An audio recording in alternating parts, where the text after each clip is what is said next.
em Cristo. Perceba o que o texto diz, portanto, agora, não é amanhã, não é depois, não é semana que entra, agora, porque a salvação é um bem presente com uma consumação maior, melhor, mais ampla e perfeita na eternidade. A salvação, ela possui 3 facetas ou dimensões ou estágio. Na primeira dimensão da salvação, nós fomos justificados ou declarados justos. É o que chamamos de salvação da pena do pecado. Quando eu vim a Cristo, no momento, a justificação é um milagre instantâneo, imediato, rápido. À medida que eu ouço, entendo, creio, respondo, me arrependo, me converto, entendendo o meu estado miserável de pecador e a minha dependência de Deus, e venho a Cristo, aceitando, recebendo, se curvando diante dele como Senhor e Salvador da minha alma,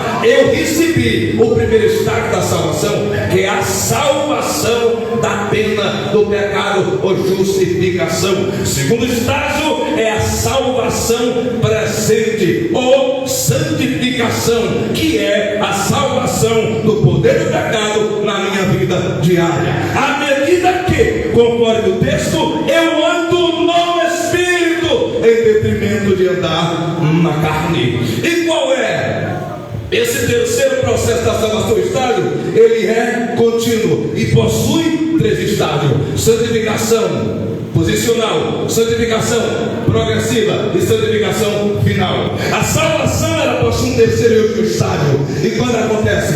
Na hora do toque da última trombeta. É a salvação da presença do pecado, ou salvação final, ou redenção final do nosso corpo, quando os que morrerem em Cristo ressuscitarem com um corpo glorioso, conforme diz 1 Coríntios capítulo 15, um corpo imortal, um corpo de glória, um corpo incorruptível. A salvação atingiu o ápice, ela abrangeu agora também o corpo físico de forma completa e perfeita, e a qualquer momento isso acontecerá. Mas a minha temática é: para os que estão em Cristo Jesus, não existe mais, não há mais nenhuma condenação. Vocês estão livres, meus irmãos, da condenação do pecado, da condenação eterna. As Escrituras dizem, nesse mesmo capítulo, nos versículos 33 e 34, quem intentará acusação contra os escolhidos? É Deus quem os justifica, e ninguém pode condenar quem foi justificado por Deus. O versículo 34 diz assim: quem os condenará? Pois é Cristo quem morreu, ou antes, quem ressuscitou dos mortos, o qual está à direita de Deus e também intercede por nós. A Bíblia diz: mas se alguém está em Cristo Jesus, as coisas velhas já passaram, e eis que tudo, mas é tudo mesmo, se fez do novo. É uma nova fé, é uma nova esperança, é uma nova vida, é uma nova mentalidade, é uma nova visão, é uma nova linguagem, é uma mudança tão poderosa que começa no Espírito, sede da comunicação com a divindade, e ela perpassa para a alma, depois chega no corpo, e a sociedade vê, percebe, vislumbra, e a família também diz: eita, agora ele é uma nova criatura. Glória a Deus, aleluia. O Senhor Jesus falou em João capítulo 15: eu sou a videira verdadeira. Olha como é a união íntima dos crentes com Jesus. E o meu Pai é o lavrador. Toda vara em mim que não dá fruto, atira e limpa toda aquela que dá fruto, para que dê mais fruto, porque Ele quer mais fruto, Ele quer muito fruto. Vós já estáis limpos pela palavra que você me falou. Estai em mim e eu em vós. Como a vara de si mesma não pode dar fruto se não estiver na videira, assim também vós, se não estiverdes em mim. Eu sou a videira e vós as varas. Quem está em mim e eu nele, este dá muito fruto, porque sem mim nada podereis fazer. Se alguém não estiver em mim, será lançado fora como a vara, e secará, e os colhem, e os lança no fogo. É ele que está dizendo, não é a igreja, meus crentes. Só escape em Jesus, só escape debaixo das asas do Altíssimo. Se vós estiverdes em mim, e as minhas palavras estiverem em vós, pedireis o que quiserdes, e vos será feito. Nenhuma condenação há mais para os que estão em Cristo Jesus. Portanto, agora, repita agora, nenhuma condenação há mais para os que estão em Cristo Jesus, que não andam segundo a carne, mas segundo o Espírito. Porque o Espírito de vida em Cristo Jesus me livrou da lei, do pecado e da morte. A pergunta é, por que não existe mais, não há mais nenhuma condenação mais para os que estão em Cristo Jesus? Por quê? Presta atenção. Por quê? A resposta está na Bíblia. Porque a morte do Cordeiro de Deus, ela foi, primeiro, expiatória. O que é expiação? O que é morte expiatória? Significa dizer que quem está em Cristo, pela sua morte expiatória, foi expiado o seu pecado, ou seja, foi cancelada a sua culpa. Repito, a sua culpa foi cancelada. Por isso que não há mais condenação para você. Acredite, irmão, você não será salvo, você é salvo. Pela graça sois salvos por ele. Isso não vem de vós, é dom de Deus, não vem de obras, para que ninguém se glorie. Nem um crente em Jesus e na Bíblia, nem um crente nas promessas invioláveis da sacrossanta palavra de Deus pode ou deve duvidar da sua salvação, porque a morte de Cristo, repito, ela foi uma morte expiatória. O seu pecado foi expiado, ou seja, houve um cancelamento da sua culpa. A sua culpa foi tirada. E João diz isso no Evangelho, e o evangelista escreve, João Batista dizendo isso, João capítulo 1, versículo 29, quando ele faz a apresentação pública de Jesus, ele diz assim: eis aí, olha aí, isso aí, o Cordeiro de Deus, que expia ou tira o pecado do mundo. Aleluia. Segunda razão, a morte de Cristo, ela foi também voluntária.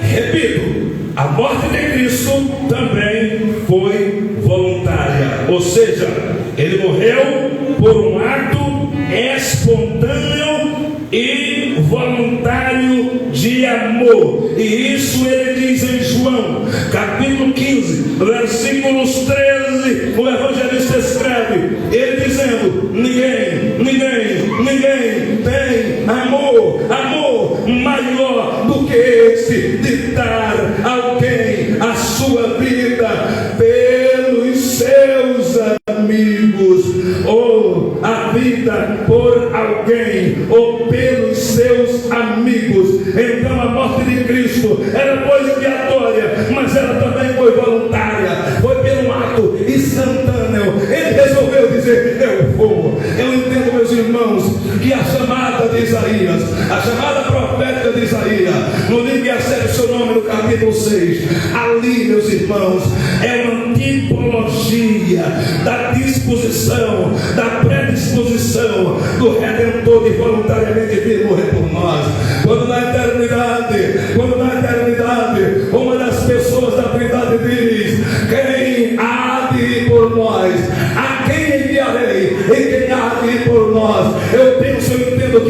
que de uma forma tipológica aparece Jesus, se levanta Jesus do seu trono na eternidade e diz: eis-me aqui, envia-me a mim. Ele veio, ele nasceu, ele cresceu, ele morreu, ele ressuscitou, ele venceu a morte, ele venceu o inferno, ele está entronizado e ainda hoje ele quer salvar, ele quer curar, ele quer batizar com o Espírito Santo, ele quer revestir a igreja de poder, ele quer graça para a evangelização e se usar, meus irmãos, com os dons e com milagres e com sinais e com prodígios. Segundo lugar, terceiro lugar, porque não há mais nenhuma condenação para os que estão em Cristo Jesus. É porque a sua morte, em terceiro lugar, é uma morte vicária. É uma morte vicária, ou seja, é uma morte em favor de outras pessoas. Não entendi. Deixa eu te explicar. A cruz era para mim, a cruz era para ti, a cruz era eu que merecia, o suplício era eu que merecia, éramos nós que merecíamos, mas ele se dispôs, ele predispôs-se a morrer em nosso lugar. A sua morte é vicária, é quando alguém morre por outra pessoa, assume a culpa, assume o lugar. Repito, faça de conta que você estivesse num país onde nas suas leis inclui-se a pena de morte e você cometesse um crime capital e você fosse introduzido ao BEMA ou ao tribunal dos homens, e ao ser julgado fosse concluído o julgamento com a martelada do juiz: está condenado à morte. É essa a nossa situação diante de Deus. E quando se fala de morte, considere três coisas. Primeiro, a morte física, que é a ruptura da vida terrena, não a cessação da existência. Considere também a morte espiritual, que é a separação de Deus. Agora considere uma situação pior ainda, a terceira e última, a morte eterna. Quando o homem está morto espiritualmente, separado, alienado de Deus, e esse nessa situação morre fisicamente, ele morreu também eternamente. Ele querendo ou não, porque a incredulidade não anula a realidade, a ignorância também não anula a realidade. Querendo ou não, o homem que não se converteu ainda, morrendo, estando morto espiritualmente, morrendo fisicamente, ele morreu eternamente. O que é a morte eterna? É a eterna separação de Deus, ou confinamento no inferno. Eu lamento porque tem gente que, coitadinho, só crê, só vai crer depois que estiver lá. E enquanto a vida há esperança, mas depois da morte segue-se a juízo. Escuta essa leitura aqui, 1 Pedro capítulo 3, versículo 18. Porque também Cristo padeceu uma vez pelos nossos pecados, uma vez pelos nossos pecados, morte vicária, o justo pelos injustos, para levar-nos a Deus, mortificado na verdade na carne, mas vivificado pelo Espírito. Aleluia. Voltando à situação hipotética, e quando você estivesse agora condenado à morte, alguém dissesse: magistrado, eu assumo o lugar dele. Foi isso que Jesus fez na cruz por nós. Eu mereci o inferno, mas na cruz ele me deu o céu. Eu mereci a morte, mas na cruz ele me deu a vida.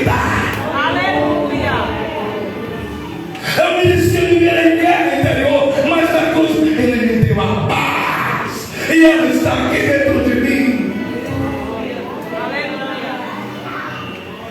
Eu estou falando hoje para vocês de uma das doutrinas mais importantes para o homem, a doutrina soteriológica ou soteriologia. Explico: a doutrina da salvação com seus processos redentivos. Algo que era para nós conhecer no mais tardar, nos primeiros 5 anos de fé, a doutrina da soteriologia.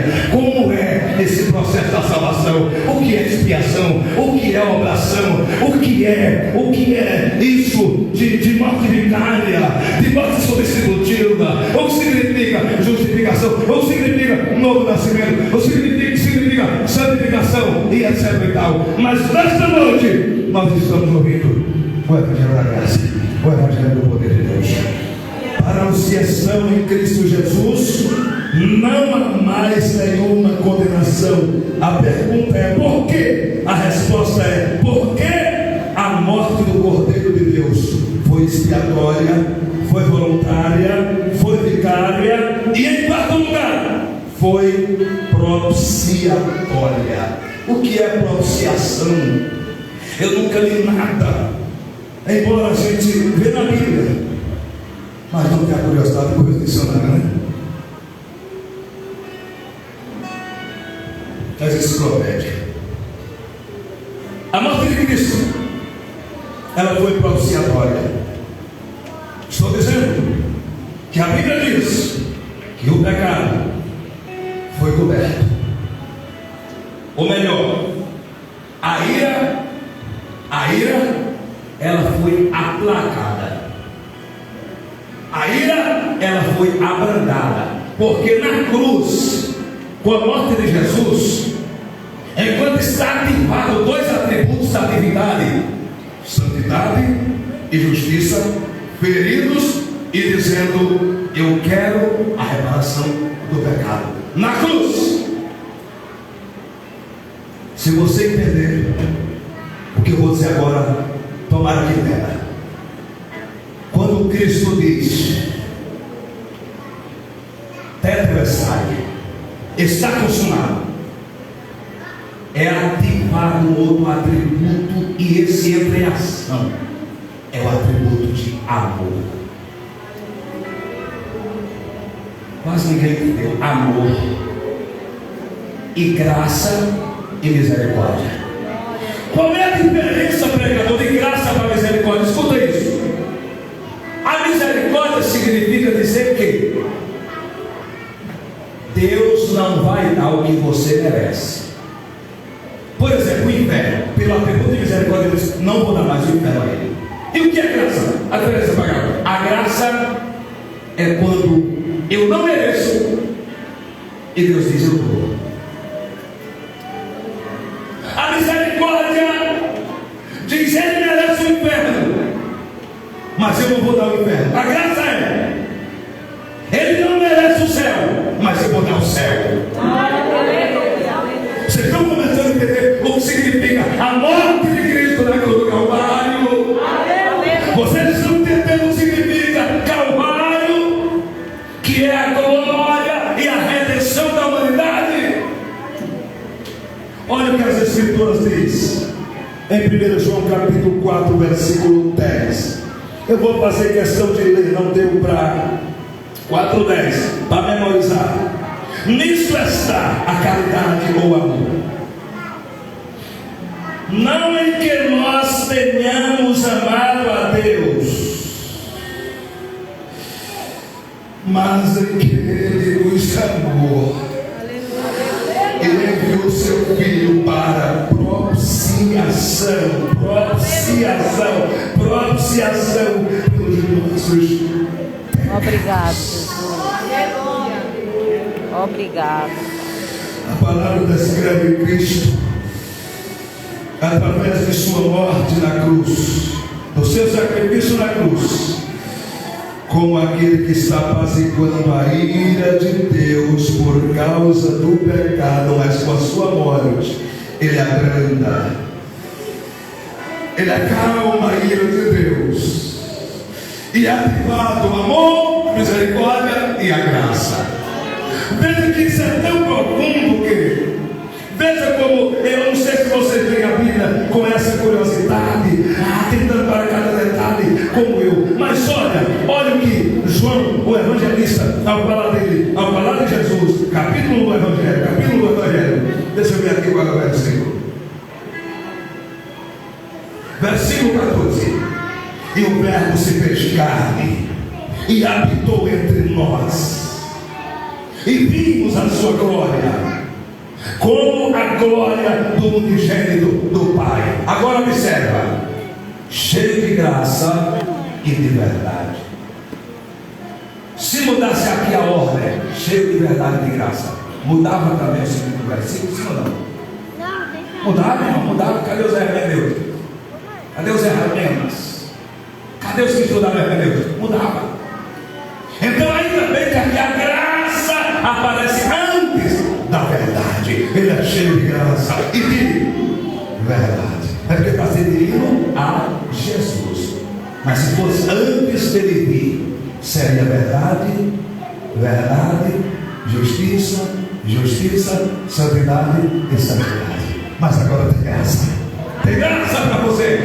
Tem graça salvadora. Tem graça justificadora. Tem graça redentora. Tem graça que sustenta. Tem graça que levanta. Tem graça